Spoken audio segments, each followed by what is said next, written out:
Lettre de l'École internationale, 5.11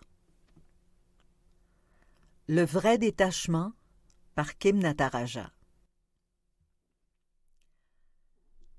Durant les siècles qui suivirent l'essor de la prière mystique chez les ermites du désert, leurs règles de vie se résumaient pour l'essentiel à 3 vertus très étroitement liées: la pauvreté, la chasteté et l'obéissance.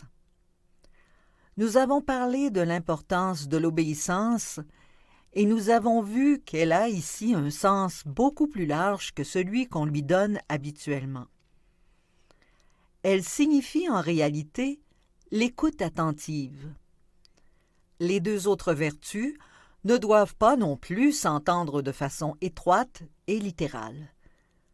Dans l'esprit des ermites, la vertu de pauvreté voulait en fait réfréner notre tendance à l'avidité et notre désir profondément ancré d'avoir une situation ou de posséder des biens matériels. Ils savaient que cela venait du faux moi, l'ego superficiel, conditionné par ce monde, avec son besoin d'estime, de pouvoir et de contrôle. Les besoins et les penchants humains n'ont pas vraiment changé au cours des millénaires. De plus, les possessions, sous quelque forme que ce soit, sont souvent cause d'inquiétude et de conflits. Abba Théodore avait 3 bons livres. Il vint voir Abba Macaire pour lui dire « J'ai 3 bons livres et leur lecture m'aide. D'autres moines veulent aussi les lire et cela les aide. Dis-moi, que dois-je faire ?» Le vieil homme répondit « Lire des livres est une bonne chose, mais ne rien posséder vaut plus que tout. » Entendant cela, il s'en alla vendre les livres et en donner l'argent aux pauvres. Mais la pauvreté ne signifie pas seulement ne pas s'attacher à tout ce qu'offre le monde matériel.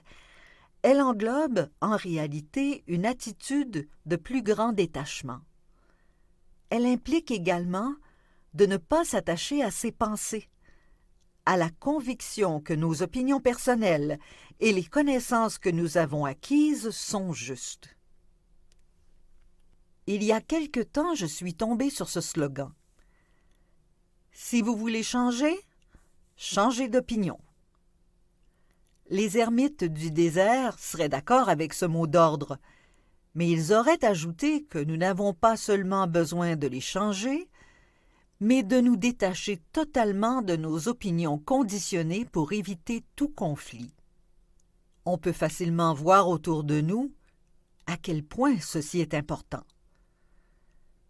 Même le jeûne, que nous associons habituellement aux pères et aux mères du désert, est aussi une forme de pauvreté et de détachement. Il ne concerne pas seulement la nourriture, mais tous les aspects de la vie. On pourrait aussi considérer la solitude comme un jeûne des impressions sensorielles et des contacts sociaux, et le silence comme un jeûne des sons et des paroles. La chasteté doit également être envisagée plus largement. Elle a un rapport avec le sexe, cela ne fait pas de doute. On raconte plusieurs histoires d'ermites qui devaient se plonger dans l'eau froide pour refroidir leur passion. Mais il s'agit de plus que cela. Ce que signifie réellement la chasteté, c'est une pureté d'esprit, un refus du besoin de se servir des autres pour assouvir ses propres besoins sensuels et matériels. En fait, le besoin de pouvoir et de contrôle sur les autres. Elle désigne aussi en réalité une attitude chaste et détachée à l'égard de tous les aspects de la vie, pour dominer ainsi le démon de la cupidité et de l'envie. N'est-il pas encore omniprésent dans notre monde? La bienveillance envers soi et envers les autres est à la fois la source et l'aboutissement de ces 3 vertus. le mode de vie du désert entraînait une transformation totale de l'être, une transformation dans le feu de l'amour. Abba Lot vint voir Abba Joseph pour lui dire « Abba, autant que je le peux, je dis mon petit office, je jeûne un peu, je prie et je médite, je vis en paix et, autant que possible, je purifie mes pensées. Que puis-je faire de plus? » Le vieillard se leva alors et tendit les mains vers le ciel. Ses doigts devinrent semblables à 10 flammes. Il dit alors « Si tu veux, tu peux devenir de feu. » L'étincelle divine en chacun de nous peut nous enflammer du feu de l'amour, de l'énergie divine, et transformer entièrement tout notre être et notre comportement. Tout ce que firent et enseignèrent les Abbas et Amas, ce fut par compassion envers ceux qui étaient encore captifs de leurs démons. Un frère demanda à Abba Sissoès « Que dois-je faire, Abba, car je suis tombé ?» Le vieil homme répondit « Relève-toi. » Le frère dit « Je me suis relevé et je suis retombé. » Le vieillard poursuivit « Relève-toi encore et encore. » Le frère demanda « Jusqu'à quand ?»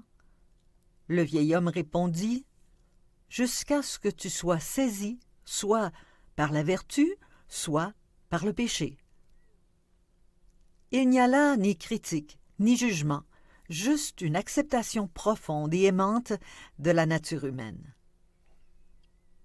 En voyant la vie ardue que menèrent ces pères et mères du désert, nous aurions tendance à rejeter leur enseignement, estimant qu'il ne concerne que les ermites, mais nous aurions bien tort. Nous tirerions sûrement tous grand bénéfice à avoir une attitude plus détachée et à renoncer aux désirs égoïstes. Les ermites du désert étaient convaincus que leur point de vue valait pour tous. Lorsque le Christ nous demande de suivre la voie étroite, il s'adresse à tous. Les moines et les laïcs doivent atteindre les mêmes sommets. Ceux qui vivent dans le monde, même s'ils sont mariés, doivent ressembler aux moines en tout le reste. Vous êtes totalement dans l'erreur si vous pensez qu'il y a certaines choses requises des gens ordinaires et d'autres des moines.